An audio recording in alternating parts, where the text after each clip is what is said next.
নমস্কার বন্ধু, আপনারা সবাই কেমন আছেন? আশা করছি আপনারা প্রত্যেকে খুব ভালো আছেন, সুস্থ আছেন এবং আনন্দে আছেন।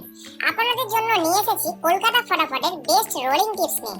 আজকের ভিডিও শুরু করার আগে আপনারা যদি আমার চ্যানেলে নতুন হয়ে থাকেন তবে আমার চ্যানেলটাকে অবশ্যই সাবস্ক্রাইব করে পাশে থাকা বেল আইকনটি প্রেস করে দেন, যাতে যখনই আমি কোনো নতুন ভিডিও ইউটিউবে আপলোড করব যেন ভিডিওর নোটিফিকেশনটা সবার প্রথমে আপনার কাছে গিয়ে পৌঁছে।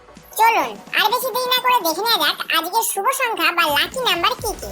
বন্ধু, এখানে দেখুন হিট এবং গার্ড করে দিয়েছি। হিট ঘরগুলি অবশ্যই হিট করে প্লে করতে পারেন, অথবা গার্ড ঘরগুলি গার্ড করেও প্লে করতে পারেন, অথবা সমান সমান ভাবেও প্লে করতে পারেন। বন্ধু, এবার দেখে নেওয়া যাক আমাদের পাত্তিগুলো কি কি রয়েছে। বন্ধু, এখানে আমরা প্রত্যেকটা সংখ্যার জন্য দুটো করে পাত্তি দিয়েছি। আশা করছি সংখ্যা সহ পাত্তি কিন্তু 100% পাস পেয়ে যাবেন। আপনারা চাইলে কিন্তু অবশ্যই পাত্তিগুলোকে নিয়ে কিন্তু অবশ্যই প্লে করতে পারেন। পাত্তিগুলো কিন্তু 100% পাস পেয়ে যাবেন। বন্ধু, এই থাকলো আজকে আমাদের লাকি নাম্বার বা শুভ সংখ্যা। সকলে ভালো থাকবেন, সুস্থ থাকবেন। দেখা হবে পরের ভিডিওতে। জয় মা কালী।